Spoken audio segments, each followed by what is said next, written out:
আমার মিনি বিড়ালগুলো জানালার পাশে বসবে বলে টেবিলে উঠেছে আর জানালা দিয়ে দেখছে বাহিরে। এরা দুইজন, একটা মেয়ে বেবি আর একটা ছেলে বেবি, আর বয়স হচ্ছে 3 মাস। খুব কিউট কিভাবে বাহিরটা দেখছে।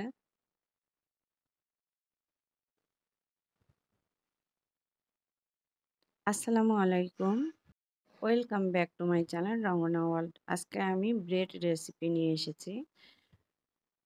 আর এই ব্রেড রেসিপিটা বানানোর জন্য আমি একটা মিক্সিং বলে 2 কাপ ময়দা নিয়ে নিলাম, আর 1/3 কাপ চিনি, আর ইস্ট 1 টেবিল চামচ, লবণ 1/2 চামচ। সব কিছু ভালোভাবে মিশিয়ে নিতে হবে। আর এখানে আমি ডিম ব্যবহার করব না, তরল দুধ নিয়ে নিয়েছি। আর তরল দুধটা অবশ্যই কুসুম গরম হতে হবে যাতে আঙ্গুল ডুবানো যায়। এখন আমি এই গরম তরল দুধটা অল্প অল্প করে দিব, একেবারে দিয়ে দিব না, নেড়ে দিচ্ছি। এখন সবগুলোই দিয়ে দিলাম। আর এই ডোটা কিন্তু রুটি পরোটার মতো হবে না, একটু সফট ডো হবে। এখন আমি হাত দিয়ে এটাকে ভালো করে মেখে নিব। কিছুক্ষণ মাখার পরে কিন্তু হাতে লেগে যাবে, এই পর্যায়ে আমি তেল ব্যবহার করব। এখানে আমি 1/3 কাপ তেল ব্যবহার করেছি। আর এই ব্রেডটা কিন্তু ভালো করে ডোটা মথে নিতে হবে। এখন আমি এটা ঢাকনা দিয়ে 30 মিনিটের জন্য রেখে দিয়েছি। 30 মিনিট পর এসে এটাকে আবার আমি ভালো করে মেখে নিচ্ছি। অনেকে বলেন যে ইস্টের গ্যাস করে, এই ভালো করে না মথলে কিন্তু ইস্টের গ্যাসটা থেকেই যায়। ডোটা মসৃণ থাকার জন্য আমি একটু তেল মেখে দিলাম, আর র্যাপিং পেপার দিয়ে র্যাপ করে রেখে দিব গরম পানির মধ্যে, তাড়াতাড়ি ফুলে ওঠার জন্য। ফুলে যাওয়ার পর্যন্ত অপেক্ষা করেছিলাম, ফিরে এলাম। এখন এটার বাতাস বের করে দিচ্ছি, আর ভালো করে এ পর্যায়ে মথে নিতে হবে। যত মুথে নেবেন ততই সফট হবে। আর এই ব্রেডটা কিন্তু আমরা তৈরি করতে পারি অনায়াসে বাসায়। আর এই উপকরণগুলোর চিনি, ইস্ট, তারপর লবণ ঠিক মতো না দিলে কিন্তু পারফেক্ট একটা স্বাদ আসে না। এই জন্য আমার স্কিপ না করে ফুল ভিডিওটি দেখবেন, মেজারমেন্টটা ভালো করে ফলো করবেন। একদম পারফেক্ট একটা মেজারমেন্ট দিয়ে আমি করেছি। এটাকে এখন বেলে নিতে হবে।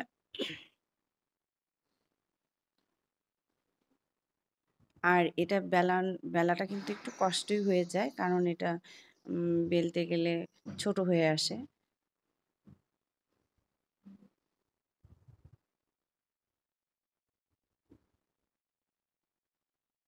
আর এই ব্রেডটা তৈরি করে কিন্তু ডিম দিয়ে ভেজে বাচ্চাদেরকে টিফিনেও দেওয়া যায়। আর এটা করা কিন্তু খুব কঠিন না। আর ইস্টটা ভালো ব্র্যান্ডেড ব্যবহার করতে হবে। এখন রোল তৈরি করে নিচ্ছি। করে আমি আবার একটা বেলা দিয়ে বড় করে রুটি তৈরি করে নিব।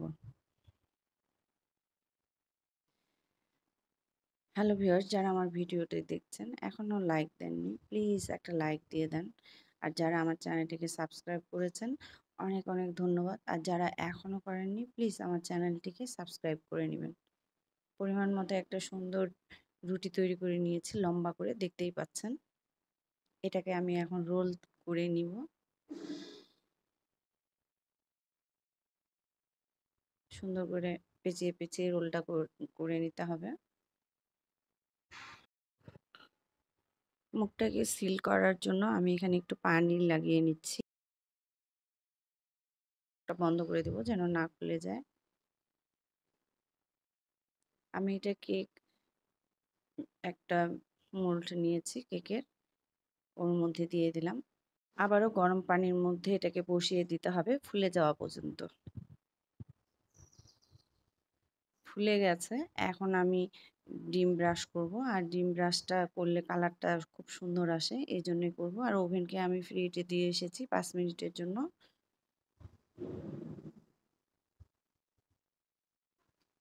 চতুর্দিকে সুন্দর করে দিতে হবে, আর এই কাজটা একটু আস্তেই করতে হবে। আমি একটু ফাস্ট দেখিয়েছি। আমি এটা ব্রেক করে নিয়েছি ১৭০°C আর উপর নিচ আপ ডাউন হিটে ৩৫ মিনিট সময় লেগেছে আমার। এই যে বের করে নিয়েছি। দেখতেই পাচ্ছেন কত সুন্দর হয়েছে ব্রেডটি। আর আমি এখন একটা নাইফের সাহায্যে এটাকে পিস করে কেটে নিচ্ছি। ব্রেডটা তৈরি করতে কিন্তু বেশি কিছু লাগে না। অল্প কিছু উপকরণ দিয়েই সুন্দর একটা ব্রেড তৈরি করে নিতে পারবেন। আর এটা কিন্তু বাচ্চাদের স্কুলের টিফিনেও দেওয়া যায় ডিম দিয়ে ভেজে। বাচ্চারা খুব পছন্দ করে এই নাস্তাটা। কেমন হয়েছে আমার ব্রেডটি কমেন্ট করে বলবেন প্লিজ। আর যদি ভালো লেগে থাকে তাহলে ফ্যামিলি অ্যান্ড ফ্রেন্ডের সাথে শেয়ার করে দিবেন। সবাই ভালো থাকবেন। আজকের মতো এখানেই শেষ করলাম। আল্লাহ হাফেজ।